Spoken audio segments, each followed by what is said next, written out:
So now we will talk about some important definitions involved in vector algebra, and we will start with the detail of equal vectors. Okay,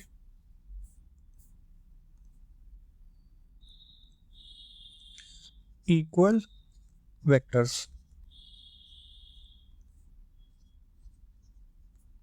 So equal vector basically दो या तीन या दो से ज़्यादा, of course जब हम equal vectors की बात कर रहे हैं तो एक से ज़्यादा वेक्टर होंगे तभी ये कंपैरिजन कर पाएंगे. सो दो या दो से ज़्यादा वेक्टर्स को हम लोग इक्वल कहेंगे अगर वो सभी वेक्टर्स, या अगर हम लोग दो ही लेके चलें, वो दोनों वेक्टर सेम मैग्नीट्यूड के हों,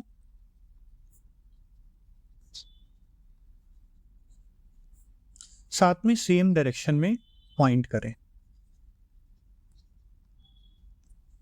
इसका बड़ा इंटरेस्टिंग सा एक यूज़ भी है. हम लोग जनरली अगर किसी एक वेक्टर को बनाएं, फॉर एग्जांपल हमने एक ये वेक्टर बनाया, ओके. अब अगर मैं इसी वेक्टर को डिस्प्लेस कर दूं यहाँ से, मे बी यहाँ से उठाऊं और इसको हम लोग डिस्प्लेस करें. Just a second.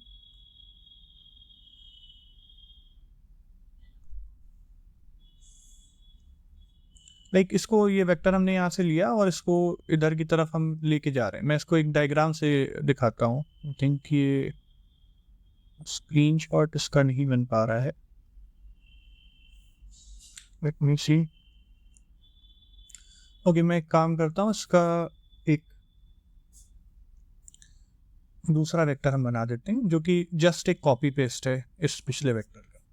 तो नॉर्मली इसका यूज़ वहाँ पे भी होता है कि जब हमने एक वेक्टर बनाया, और मे बी अभी हम आगे जब एडिशन ऑफ वेक्टर्स पढ़ेंगे तो वहाँ पे गिवन कई वेक्टर्स होंगे जो बिखरे पड़े होंगे, और उनको हम लोग वी विल कंबाइन इट, और उसको हम एक पैरेललोग्राम में फिट करेंगे और मे बी एक ट्राइंगल में फिट करेंगे, just to apply the vector law of addition. दो तरह के लॉज हैं जो आने वाले लेक्चर में हम डिस्कस करेंगे, parallelogram law of vector addition and triangle law of vector addition.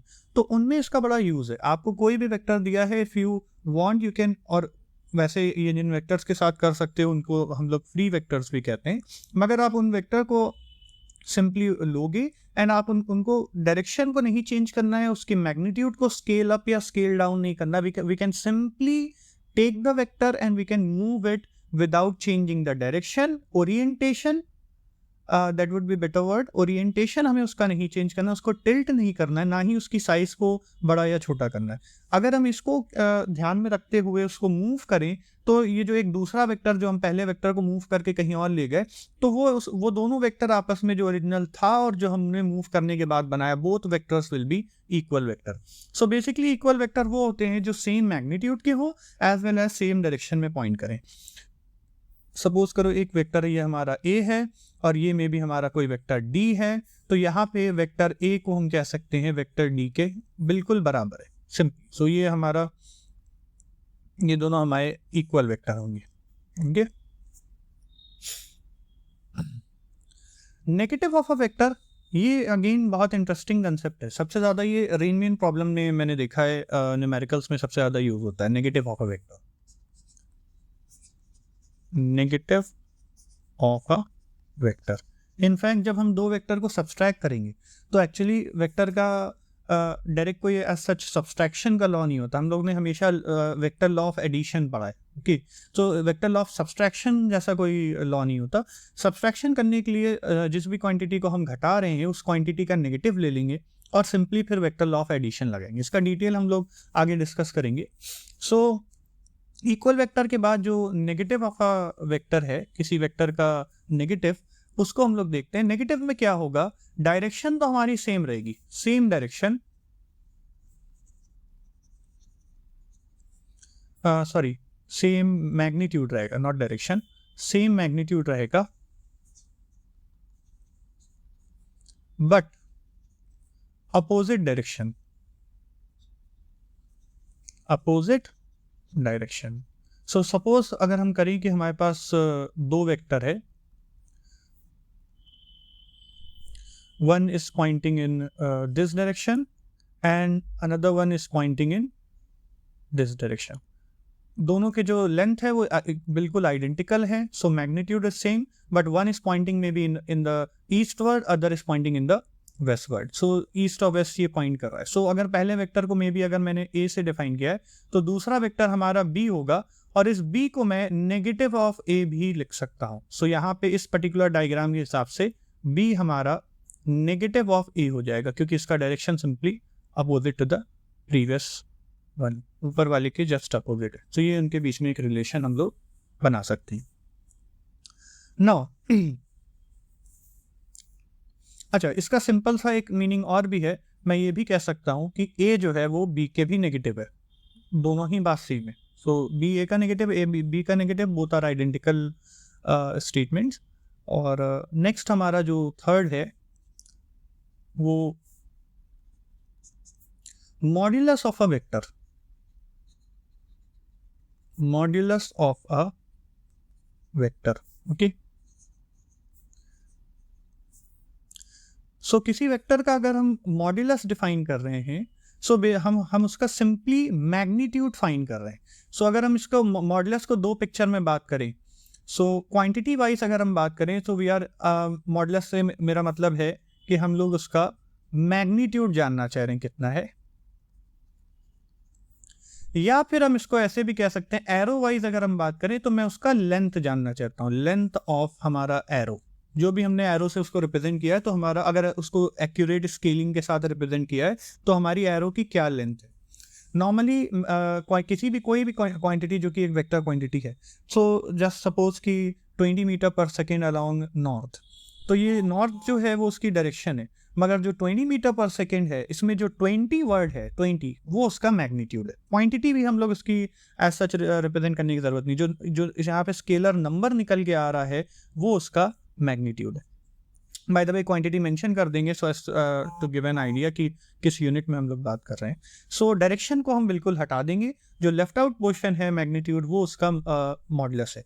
अगर हम एरो वाइज बात करें, तो लेंथ ऑफ एरो जो है वो हमें मॉडुलस ऑफ वेक्टर को दिखाएगा। मॉडुलस ऑफ वेक्टर को अगर सपोज करो एक वेक्टर ए है, इसको रिप्रेजेंट किस तरीके से करते हैं, सो हम लोग सिंपली दो स्ट्रेट इस तरीके से बार लगा देते हैं, या फिर इसका एक दूसरा भी रिप्रेजेंटेशन है, हम लोग सिंपली एक वेक्टर लिख देंगे, बिल्कुल उसको बोल्ड नहीं बनाएंगे और उसके ऊपर कोई एरो भी नहीं डालेंगे, but again on a safe side हमेशा हमें ये वाला सिंबल यूज करना चाहिए, दिस वन। ये वाला ज़्यादा क्लियर आइडिया देगा कि हाँ हम मॉडुलस की ही बात कर रहे हैं या मैग्नीट्यूड की ही बात कर रहे हैं। Okay, now next vector,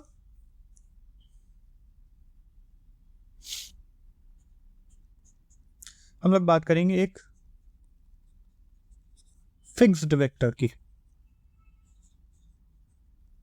okay, सो ये बेसिकली वो वेक्टर हैं जिनका इनिशियल पॉइंट फिक्स हो। ऐसे वेक्टर जिनका इनिशियल पॉइंट फिक्स्ड हो, जैसे बेस्ट एग्जांपल इसके लिए हमें पड़ेगा पोजीशन वेक्टर।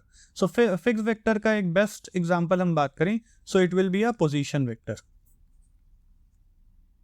लास्ट हमने पोजीशन वेक्टर को डिस्कस भी किया था। तो पोजीशन वेक्टर अगर मैं एक कार्टेशियन कोऑर्डिनेट सिस्टम बनाऊं और एक में भी कोई पॉइंट ले लूं आर्बिट्रेरी यहाँ पे, तो एक पोजीशन वेक्टर किस तरीके से होता है, उसका जो इनिशियल पॉइंट है वो बिल्कुल फिक्स्ड है, उसको हम लोग हटा बढ़ा नहीं सकते, वो ओरिजिन से जुड़ा हुआ है।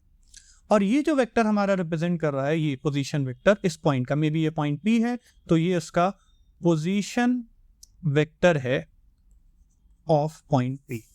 सो यहाँ पे ये इसका जो टेल है ये एक पॉइंट पे फिक्स है, और इस वजह से ये जो वेक्टर है, ये पूरा का पूरा जो हमारा अल्टीमेटली दिस वेक्टर है, ये वेक्टर हमारा एक फिक्स्ड वेक्टर कहलाएगा।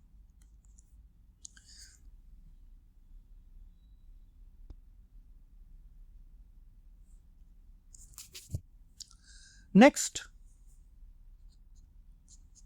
हम लोग एक फ्री वेक्टर को देखेंगे। फिक्स्ड वेक्टर हो गया है, now we will talk about free vector. Again ये वो है जिसमें initial point is not fixed, initial point is not fixed, or you can say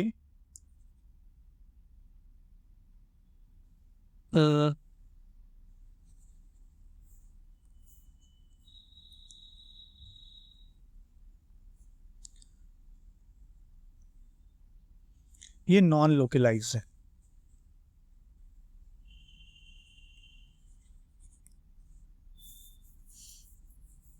okay, so इस फ्री वेक्टर को हम लोग कहते भी हैं नॉन लोकलाइज्ड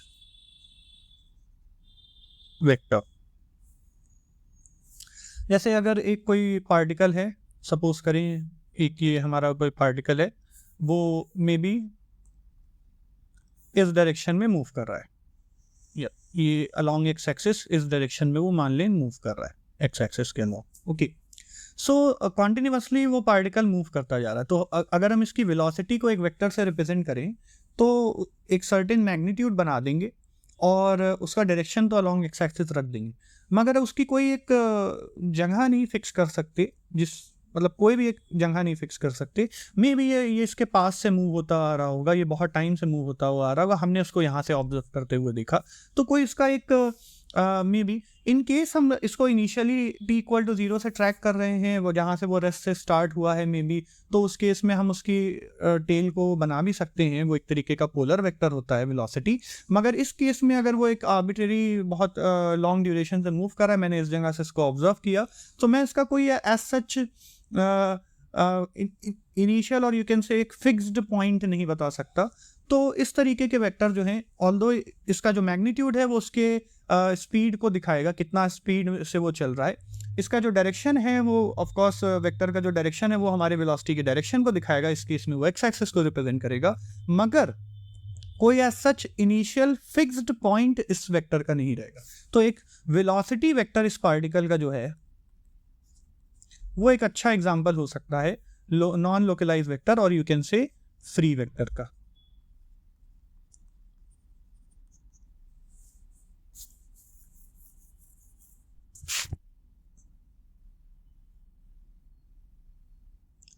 छठा हम लोग जो वेक्टर की बात करेंगे वो बहुत इंपॉर्टेंट है. मैं इनफैक्ट इसके ऊपर एक स्टार मार्क कर दे रहा हूँ. It's very important. 6th point, 6th vector, and it is unit vector. Unit vector, unit vector अभी इसकी बेसिक डेफिनेशन तो हम लोग बात कर ही ले रहे हैं, मगर इसकी डिटेल, इसका यूज, इसका न्यूमेरिकल, इससे रिलेटेड बहुत कुछ हम लोग आगे भी डिस्कस करेंगे. सो बेसिकली एक यूनिट वेक्टर क्या होता है?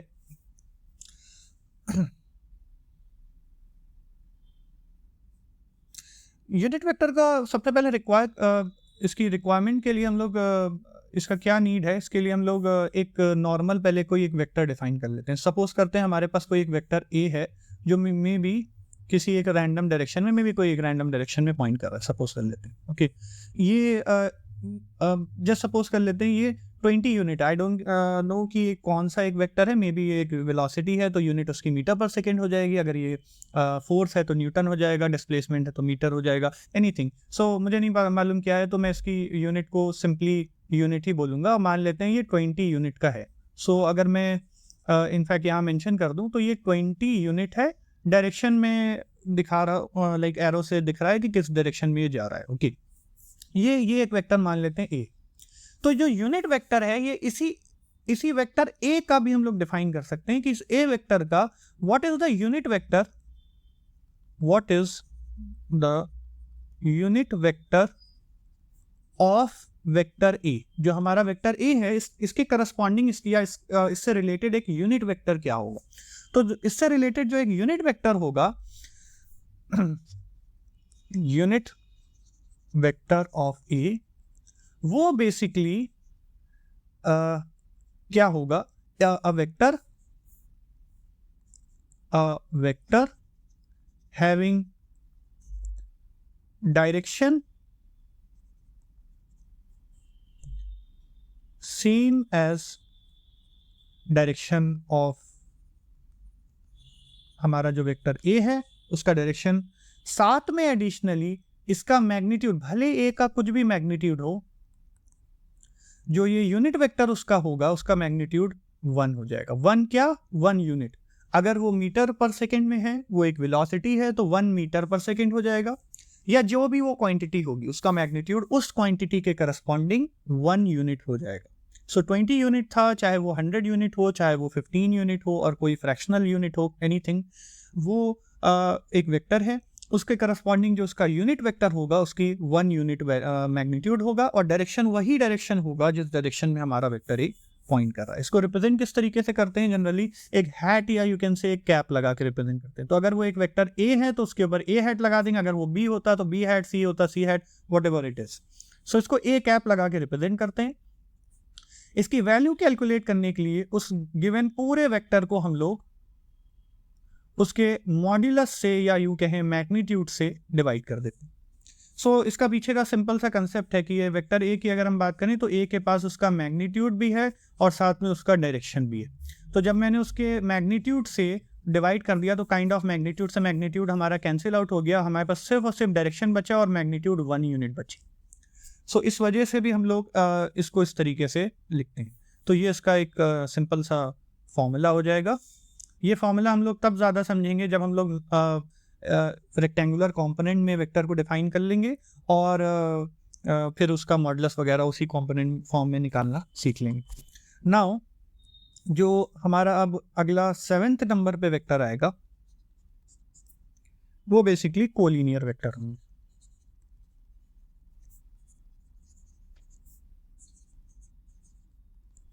कोलिनियर वेक्टर दो वेक्टर का अगेन अगर हम एग्जांपल लें, यहाँ पे मैग्नीट्यूड मैटर नहीं करता। Magnitude of both vector can be same और डिफरेंट, कैन बी सेम और डिफरेंट। ये मैटर नहीं करता कि दोनों जो हमारे वेक्टर हैं उनका मैग्नीट्यूड सेम है कि उनका मैग्नीट्यूड डिफरेंट है, ये मैटर नहीं करता। बाय द वे ये जो दो वेक्टर की हमने बात की, मान लेते हैं एक वेक्टर ए है और दूसरा वेक्टर हमारा बी है, मैं इसके रिस्पेक्ट में बात कर रहा हूँ। सो इनका मैग्नीट्यूड मैटर नहीं करता, मगर हाँ डायरेक्शन के लिए एक बड़ी इंपॉर्टेंट बात है, साथ में एडिशनल एक बात है कि ईदर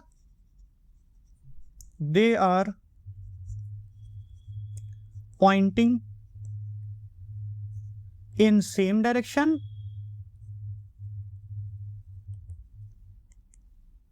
यानी थीटा इनके बीच में जो एंगल है वो 0 डिग्री होगा, और पॉइंटिंग इन अपोजिट डायरेक्शन, या तो वो अपोजिट डायरेक्शन में पॉइंट करे यानी थीटा 180 डिग्री हो तो भी वो हमारा कोलिनियर वेक्टर ही कहलाएगा। तो अगेन वेक्टर का एक एग्जांपल ले लेते हैं। सपोज करते हैं एक वेक्टर ए है और एक कोई दूसरा वेक्टर है जो हमारा बी है। मे बी इस तरीके से हमने बना लिया, या फिर हम चाहें तो इट्स नॉट नेसेसरी कि उसको एक लाइन में ही बनाएं, ऐसे बना के हम लोग दूसरे वेक्टर को हम लोग इस तरफ भी बना सकते हैं, क्योंकि एक वेक्टर को हम लोग उठा के ऐसे डिस्प्लेस कर सकते हैं।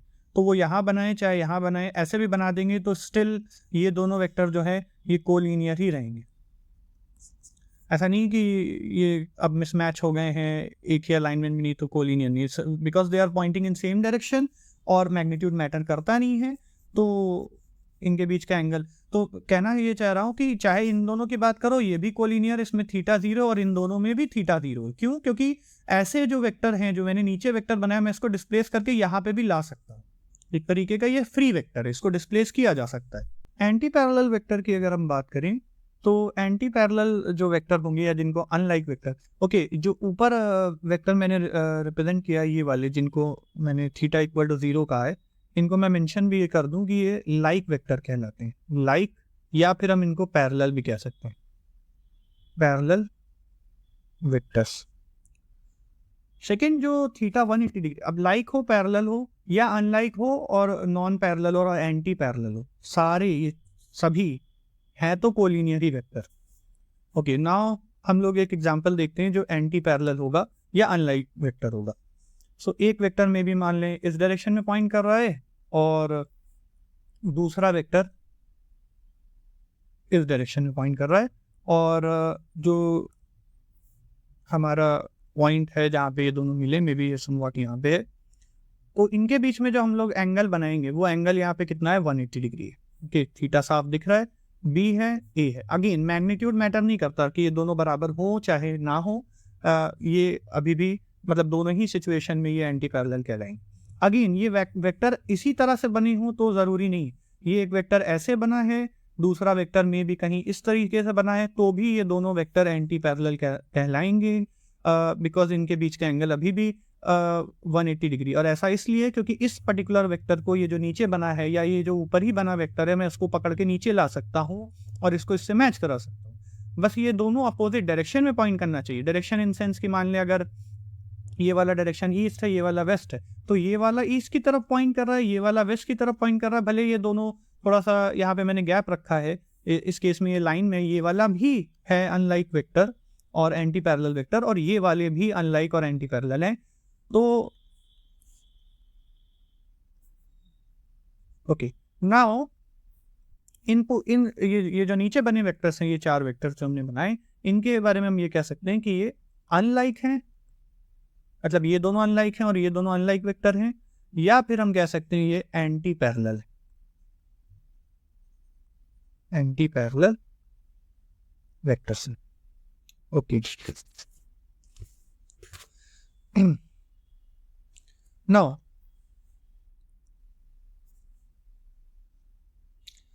एट पे हम लोग अब देखेंगे कोप्लेनर वेक्टर्स।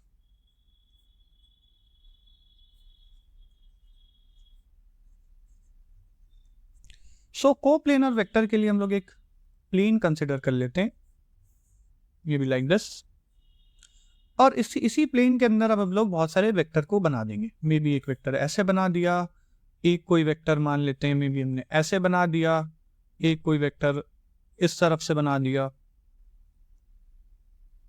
एक कोई ऐसा बना दिया। ये सारे ही वेक्टर जो है हमारे कोप्लेनर कहलाएंगे, because all vectors lying in a single plane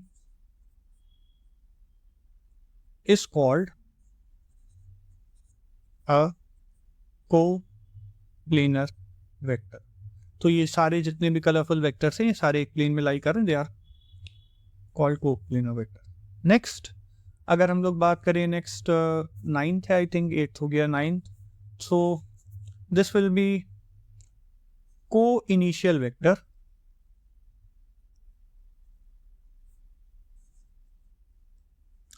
को इनिशियल वेक्टर सिंपली वो सारे वेक्टर जिनका एक ही कॉमन इनिशियल पॉइंट है। तो मैं इसका एक एग्जांपल दिखाता हूँ। एक वेक्टर मान लें मैंने ऐसे बना दिया, एक वेक्टर मान लें मैंने इस तरीके से बना दिया, एक वेक्टर इस तरीके से बना दिया, एक हमने इस तरीके से बना दिया। तो ये सारे वेक्टर जो हैं इनका एक ही कॉमन पॉइंट है, और वो कॉमन पॉइंट है मान लेते हैं O। अब वेक्टर है ये, एक है A, एक है B, एक C कर दें, एक D कर दें। तो ये सारे वेक्टर का एक कॉमन इनिशियल पॉइंट है। इस तरीके के वेक्टर को हम लोग को इनिशियल वेक्टर कहते हैं। ओके, एंड लास्ट इस कैटेगरी का जो वेक्टर है वो है को टर्मिनस वेक्टर। ओके, को टर्मिनस वेक्टर वो होते हैं जिनका स्टार्टिंग पॉइंट मैटर नहीं करता, मैग्नीट्यूड भी मैटर नहीं करता, लेकिन इनका जो एंडिंग पॉइंट है वो सबका सेम है। बहुत सारे वेक्टर्स जिनका फाइनल पॉइंट जो है वो सेम है। ओके, एक चीज मैं अगेन मेंशन करना चाहूंगा कि अगर आपने एक वेक्टर बनाया है तो उसका स्टार्टिंग ये यहाँ से ओरिजिनेट वो हुआ है और इस डायरेक्शन में वो फ्यूचर को दिखा रहा है या पॉइंट कर रहा है, फर्दर आगे की चीज को दिखा रहा है। सो स्टार्टिंग सेम है, स्टार्टिंग इनका मैटर नहीं करता, एंडिंग जो है इनकी सेम होनी चाहिए। तो इनका टर्मिनल पॉइंट जो है वो मैच करना चाहिए, यानी कि एरो हेड मैच करना चाहिए। ऐसे वेक्टर को हम लोग को टर्मिनल वेक्टर कहते हैं। ओके, फर्दर लेक्चर में हम लोग जीरो वेक्टर, उनसे रिलेटेड कुछ इंपॉर्टेंट प्रॉपर्टीज और फिर वेक्टर एडिशंस वगैरह देखेंगे, एंड उससे रिलेटेड फिर न्यूमेरिकल्स को भी डिस्कस करेंगे।